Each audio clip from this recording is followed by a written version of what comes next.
خوشبختی مثل نسیمی نرم به قلبم رسید و پر شدم از شادی. دلم می‌رقصید بی خبر از غم گذشته، مثل پرنده‌ای که به آسمان رها می‌شود.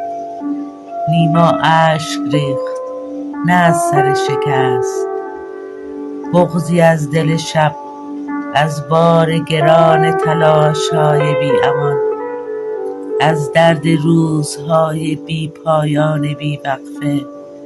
از دل سختی‌ها گذشت، در دل شب‌های تاریک بیداری دستاوردی شد.